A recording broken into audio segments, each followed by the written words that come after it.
والصلاة والسلام علیکم یا سیدی یا رسول اللہ، الصلاة والسلام علیکم یا سیدی یا حبیب اللہ، نحمدہ ونصلی علی رسولہ الکریم، اما بعد، فاعوذ باللہ من الشیطان الرجیم، بسم اللہ الرحمن الرحیم۔ کل نفس ذائقۃ الموت، صدق اللہ مولانا العظیم وبلغنا رسول نبی الکریم الامین۔ حضرات محترم، قابل قدر بزرگوں، نوجوان بھائیوں، عزیز بچوں، آج کا جمعہ المبارک میرے اور آپ کے سب کے لیے موت کی تیاری کی فضیلت کے بارے میں عرض کریں گے کہ موت کیا ہے، موت کو یاد کرنے سے کیا ملتا ہے۔ یہ ہماری آج کی تقریر کا عنوان و موضوع ہے۔ قرآن پاک کی ایک آیت کریمہ پڑھنے کا شرف حاصل کیا، جس میں اللہ تبارک و تعالیٰ نے ارشاد فرمایا، ہر ذی شان کو، ہر ذی روح کو موت کا ذائقہ چکھنا ہے۔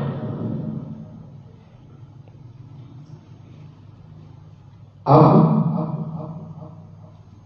موت نے تو آنا ہے، ہم نے جانا ہے، تو موت ہے کیا؟ موت کی تیاری کس طریقے سے کی جائے؟ اللہ کے پیارے رسول صلی اللہ علیہ وآلہ وسلم سے کسی نے سوال کیا، کسی نے پوچھا، اے اللہ کے رسول صلی اللہ علیہ وسلم، سمجھدار کس کو کہتے ہیں؟ سمجھدار کون ہے؟ آج ہمارے ہاں ہم سمجھدار اس کو کہتے ہیں جس کے پاس دولت ہو، جو اپنی دولت کو سمیٹ کر رکھے، وہ سمجھدار ہے۔ جس نے اپنی اولاد کی تربیت کی، اچھی اولاد کو ہم کہتے ہیں کہ سمجھدار ہے۔ اچھی تجارت کرنے والا سمجھدار ہے۔ جس نے لوگوں سے محبت کی، اسے کہتے ہیں کہ سمجھدار ہے۔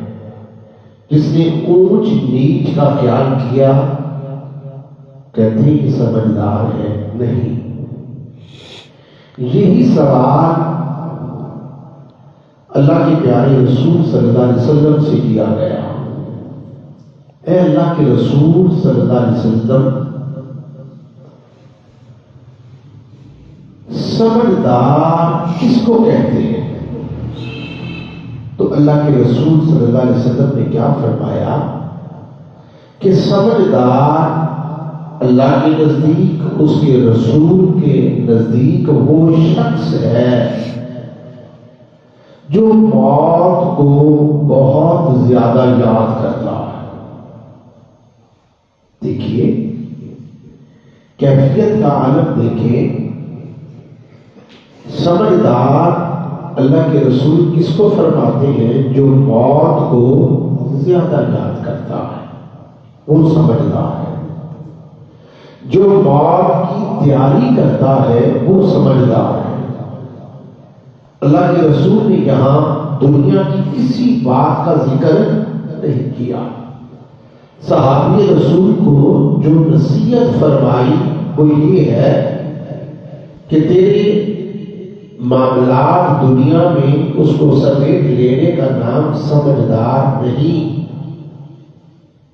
وہ سب اپنی جگہ ہے، لیکن اللہ کے رسول کس کو سمجھدار کہتے ہیں؟ جو موت کی تیاری کرتا ہے، جو موت کو کثرت سے زیادہ یاد کرتا ہے، وہ سمجھدار ہے۔ ایک مرتبہ حضور علیہ السلام کی آپ تشریف لے جا رہے تھے، ایک مجلس سے ہنسنے کی آواز آئی، کھڑکھڑانے کی آواز آئی، کہہ کے لگانے کی آواز آئی۔ اللہ کے پیارے رسول صلی اللہ علیہ وسلم نے ان سے فرمایا، کیا اتنی زور سے ہنسنے والوں، کہہ کے لگانے والوں، کیا تم پر موت آ گئی جو تم اتنا ہنس رہے؟ نہیں یا رسول اللہ صلی اللہ علیہ وسلم۔ فرمایا پھر موت کے بارے میں سوچو۔ حضور علیہ السلام فرماتے ہیں، اگر تم کو معلوم ہو جائے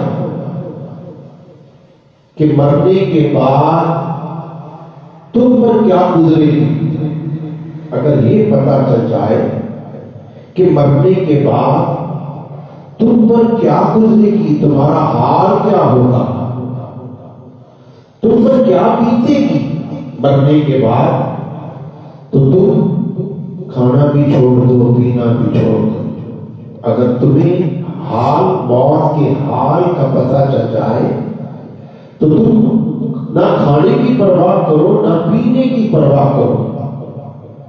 اور اللہ کے رسول نے فرمایا، جتنا علم تمہیں موت کا ہے اے انسان، اگر اتنا علم جانور کو ہو جائے، جتنا تم موت کے متعلق جانتے ہو، اگر اتنا علم کسی جانور کو پتہ چل جائے تو تمہیں کبھی بھی کوئی موٹا جانور نظر نہیں آئے گا، وہ موت کے ڈر سے کمزور ہو جائے گا۔ یہ انسان ہے۔ اس لیے کہتے ہیں، ایک بار ایک صحابی رسول نے بارگاہ رسالت میں عرض کیا، آپ کیا کہتے ہیں؟ صحابی کیا کہتا ہے کہ یا رسول اللہ صلی اللہ علیہ وسلم، مجھے موت سے محبت نہیں، میں موت کو پسند نہیں کرتا، اس کا علاج مجھے بتائیں، میں موت کو یاد نہیں کرتا، اس کا بھی کوئی علاج ہے؟ اب اللہ کے رسول نے اس کا علاج کیا بتایا؟ بندے نے آ کر سوال کیا کیا کہ میں موت کو پسند نہیں کرتا، میں موت سے محبت نہیں کرتا، کوئی ایسا علاج بتاؤ جس سے میں موت کو یاد کروں۔ اب اللہ کے رسول نے کیا فرمایا، وہ صحابی، کیا تیرے پاس مال ہے؟ کیا تیرے پاس دولت ہے؟ اس نے کہا ہاں یا رسول اللہ صلی اللہ علیہ وآلہ وسلم ہے۔ فرمایا اس کو آگے بھیج دو، اس کو خرچ کر دو۔ جب تم دولت کو خرچ کر دو گے تو پھر تمہارے دل سے دولت کی محبت نکل جائے گی، تو موت کو یاد کرو گے۔ جب تک یہ تمہارے دل میں یہ دولت پڑی ہے، اس کی ہرس، اس کا لالچ، اس کی محبت تمہارے دل میں رہے گی، تم موت کو کبھی بھی یاد نہیں کرو گے۔ اس لیے اس کو آگے بھیجو۔ جب تم اس کو آگے بھیجو گے، اس کو خرچ کرو گے، تو تمہارے دل سے یہ دنیا کی محبت نکلے گی، دولت کی محبت نکلے گی، اور تم موت کو یاد کرو گے۔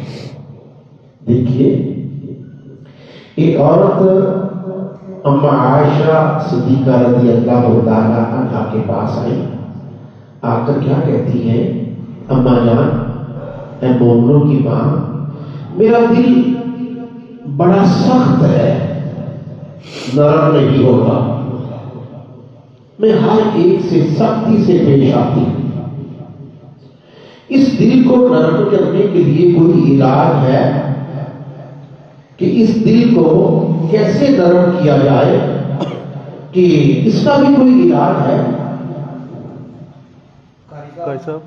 اس کا بھی کوئی علاج ہے؟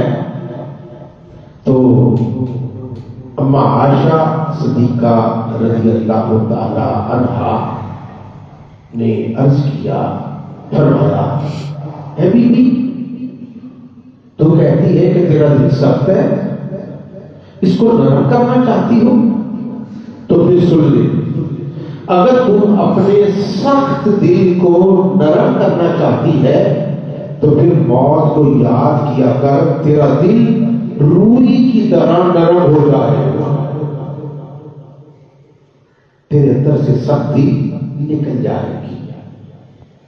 اما عائشہ صدیقہ رضی اللہ تعالی عنہا نے حضور سے یہ سوال کیا، آقا ہمیں یہ تو بتائیں، کوئی آدمی بغیر شہادت کے جنت میں شہادت کا رتبہ پائے گا؟ جنت میں اسے شہادت کا رتبہ مل جائے بغیر کٹنے کے، بغیر اپنی جان میں جانے کے بغیر، کیا اسے شہادت کا رتبہ ملے گا؟ وہ جنت میں اسے شہادت کا رتبہ کیسے ملے؟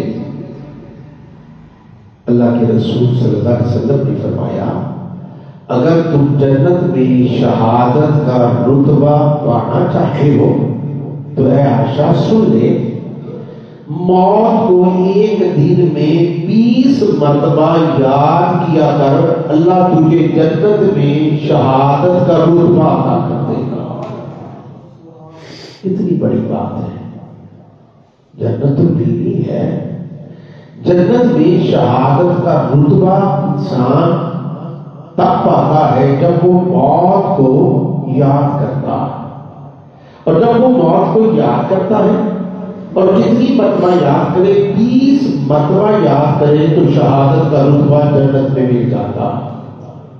دیکھیے، اس دنیا میں آپ کو بڑے بڑے مذہب ملیں گے جو انکار کرتے ہیں، کچھ مذہب ایسے ہیں جو خدا کا انکار کرتے، وہ خدا کو نہیں مانتے، کچھ عقیدے ایسے ہیں، کچھ نظریے ایسے ہیں جو رسولوں کو نہیں مانتے، کچھ مذہب ایسے ہیں جو فرشتوں کو نہیں مانتے، کچھ مذہب ایسے ہیں جو آخرت کو نہیں مانتے، کچھ مذہب ایسے ہیں جو جنت کو نہیں مانتے۔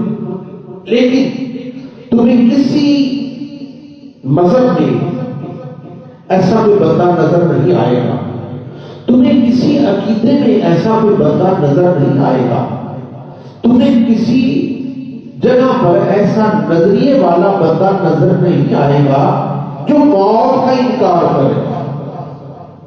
موت کا کوئی بھی انکار کر سکتا نہیں، موت کو سب مانتے ہیں، جس نے موت بنائی اس کو نہیں مانتے، جس نے فرشتوں کو بنایا اس کو نہیں مانتے، اس کا بھی انکار کرتے ہیں، خدا کا بھی انکار کرتے ہیں، رسولوں کا بھی انکار کرتے ہیں، فرشتوں کا بھی انکار کرتے ہیں، آخرت کا بھی انکار کرتے ہیں۔ لیکن کوئی مذہب ایسا نہیں، کوئی مذہب کا بندہ ایسا نہیں جو موت کا انکار کرے۔ موت کو سب مانتے ہیں۔ تو جب موت نے آنا ہے، جب بندے نے جانا ہے، تو پھر موت کی تیاری کیوں نہ کی جائے؟ انسان لاہور جاتا ہے نا، ہم اتنا سامان اکٹھا کر لیتے ہیں جتنی ہمیں ضرورت ہے، تو جہاں وہاں ایک دن 2 دن رہنا ہوتا ہے تو 2 سوٹ اٹھا لیتے ہیں، تو جہاں بندے نے ہمیشہ رہنا ہے، جس کے بغیر گزارا ہی نہیں، وہاں کی تو ہمارے پاس تیاری ہی نہیں ہے۔ حضرت آدم علیہ السلام کو خدا نے فرمایا، آدم تیری عمر کتنی؟ 1000 سال۔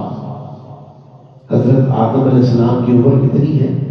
1000 سال ہے۔ فرمایا اے آدم آج میں ساری روحوں کو تیرے سامنے پیش کرتا ہوں، اپنی عمر کو بھی دیکھ اور ان روحوں کی عمر کو بھی دیکھ، کتنی عمریں ان کے پاس۔ اللہ تبارک و تعالیٰ نے ایک بندے کو سامنے کیا، اس کی عمر 900 سال، کسی کی 800 سال، کسی کی 700 سال، کسی کے 500 سال، 400 سال، 300 سال۔ ایک بندہ ایسا حضرت آدم علیہ السلام کے سامنے پیش کیا جس کی عمر صرف 50 سال۔ کہاں 1000 سال، کہاں 50 سال۔ چھوٹی سوئی چل رہی، ویسے ٹائم چل رہے ہیں۔